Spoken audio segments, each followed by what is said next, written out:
Hey everybody, welcome back to Video Game Esoteric Nerding series on the Super Sega FPGA project, just trying to parse exactly what in the hell is going on with this thing. Because if you haven't seen my previous videos, there was a pre-order for 3 years that turned into a full price charge, a bunch of different demonstrations that have been proven to be fake, and a bunch of different PCBs that are missing so many different components, it would basically act as nothing more than a doorstop with some LEDs that light up on it.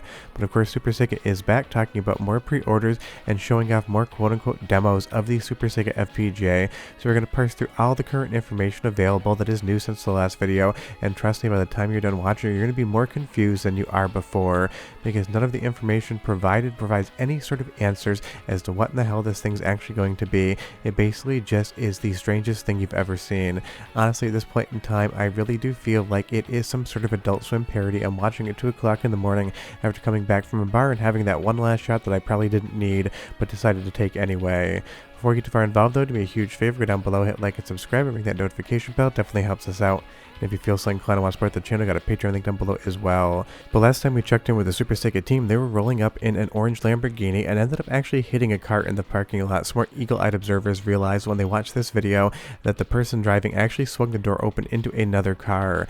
And the only reason I talk about the Lamborghini is for 2 reasons. One, it's become a meme as far as what Super Sega is, and 2, they talk about in the comments not having much money and needing pre-orders. So it is some incongruous information. How do you have a Lamborghini, probably rented, but all the same, if you're going to say in comments you don't have enough money to produce the units until you actually take that pre-order cash? It just doesn't really track.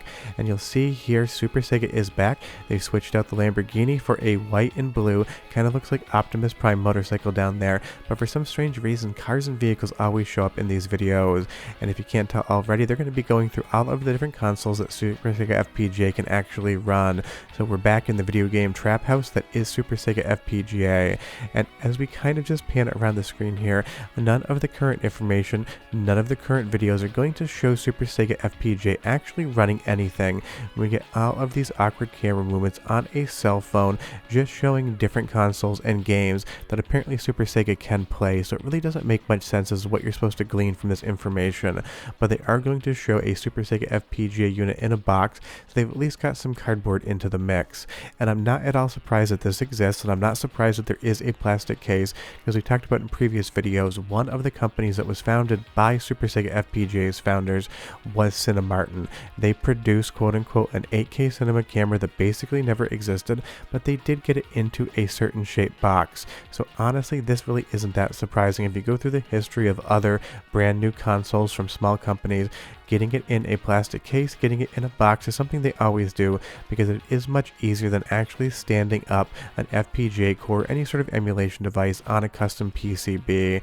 You get some foam cutouts here. They've already got a user manual, but who knows what the actual Super Sega FPGA inside does, because at this point in time we still haven't seen any concrete information that anything is actually running off that PCB. And we've gone over all the different components, the ones that are missing, and how basically nothing that's been seen on the bare PCB could be considered functional.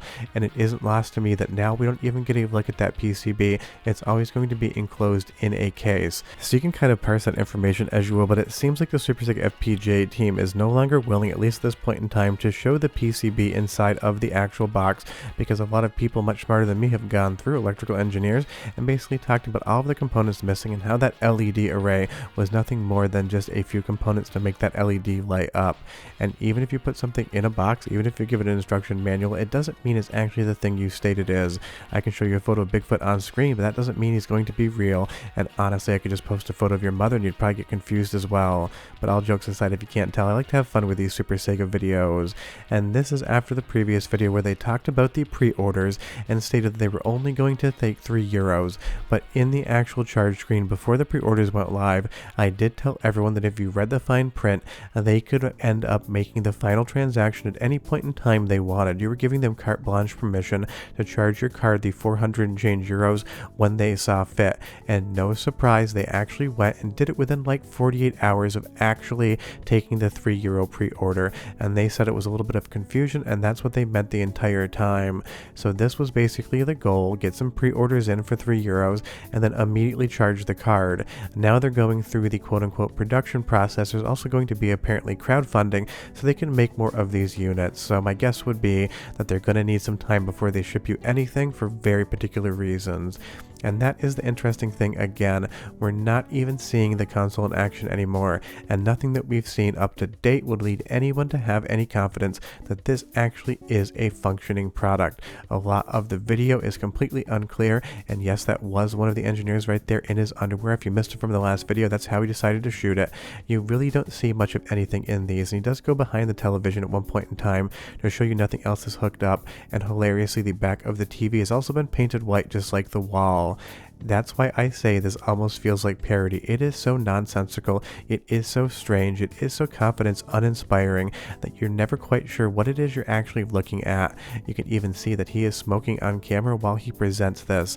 And in previous demos we talked about on the channel, there were cuts between selecting a game and it actually appearing on screen, so something was being hidden in the transition. The Super Sega team in comments said they just wanted to reduce down the loading times, but because in the next demo we saw the loading times are like 1 to 2 seconds, we're really not sure what they were trying to cut down. And now there is a second video as well of the Super Sega in what looks to be some sort of new plastic case. Can't tell if it's 3D printed, almost looks like a super cheap injection mold, but I can't really tell because obviously the video quality and all of Super Sega's content is quite low, and I think that is for a reason. But you will see now it has grown a CD-ROM drive, and that's basically just a slim laptop drive. I'll show you another one in just a moment in my own camera. You get to take a look around the back. There's all of the different inputs, but I don't know what this demonstration is supposed to actually show. There is only a power cord going in. It's never going to be hooked up to a TV. You're never going to see what it actually does with that CD-ROM. You're just going to see him put one in the drawer, close it, and then you're going to see him take it back out. So all you can really tell from this footage is that there is some sort of case, clearly non-final because I hope there isn't a big hole in the back of it, and you'll also see that it has grown that CD-ROM drive, so they just extended the plastic out, put a laptop drive on the bottom of it, and that's what they were calling the CD-ROM portion of this. And when they talked about this in the first place, they said it would read both Sega Saturn and Dreamcast discs, which is a complete misnomer because the Dreamcast is a GD-ROM format co-produced by Sega and Yamaha, and actually finding a drive that will read these discs natively is near impossible today. You'd probably have to have something remanufactured, and that was one of the first things that people, and myself included, noticed when they talked about the CD-ROM loading and GD-ROM loading. It's really almost a technical impossibility at this point in time to source any sort of drive in volume to actually make that work. So this LG Slimline drive right here that I use every once in a while is basically very close to what they have underneath that plastic case right there, and it's not going to read Dreamcast discs. And it is interesting that we no longer actually get to see demonstrations of the console actually doing anything. It feels like the Super Sega team think that they have proven that this is a real product that is running games on an FPGA core, and like I talked about in previous videos as well, the fact that their demo just doesn't run at full speed but otherwise looks perfect is not how any sort of FPGA development goes. You've seen the Atari Jaguar previews on the channel, you've seen the CDI previews on the channel recently, and pretty much every game will have big graphical glitches here and there, and that is kind of what's going on with Super Sega. They keep referencing Cinemartin, and that is a company that was trying to deliver an FPGA something or other. They went bankrupt and took everyone's money with them. Now they're trying the exact same thing with Super Sega FPGA, talking about FPGA technology, and it seems like they've kind of transitioned their overall quote-unquote business model to the gaming community, because I do feel like, no offense, the gaming community is more susceptible to things like this. Professional filmmakers, myself included, I am a director and cinematographer, and I've also taught college classes at the college level in film production. We know what a cinema camera is, and we're really not going to be fooled by something in a box. But unfortunately, gaming, especially retro gaming, seems to be an area in which people try to release products to capitalize on some sort of trends, and right now FPGA gaming is so incredibly popular. That is why you're seeing things like this crop up. And in the end of this video, all you're really going to do is see him move the Super Sega around and unplug it. So what are you supposed to gather from the information the Super Sega FPGA is providing to you on this most recent round of updates? Well, the Super Sega FPGA, whatever it may be, is now in a cardboard box with an instruction manual, and it also has a CD-ROM drive at the end of whatever is underneath that plastic shroud. You're never going to see it run on a television. There is no HDMI or analog signal hooked up, so it is very impossible to say what exactly is happening. My guess would be the power goes in, the LED is set to turn on, and there is some power routed over to that slimline drive via some sort of USB header, so it actually can run, because it doesn't need a data connection to do anything. As long as power is going in via USB, the drawer will pop open and close. It'll try to spin up the disk to read something, but of course it's not really going to go anywhere. But that is the current situation with Super Sega FPGA. I know you guys love watching these videos, and I do love talking about it, but I can't stress enough again, this is not the type of thing you want to pre-order right now. I am not sure who the people are out there in the world that actually pre-ordered it and ended up paying the 420 euros. You probably shouldn't have done that, but we'll have to wait and see what Super Sega FPGA shows next, because right now all you have is a CD-ROM drive, a motorcycle, not a Lamborghini, and even more trap house confusion. But we'll see you guys next time. Bye-bye.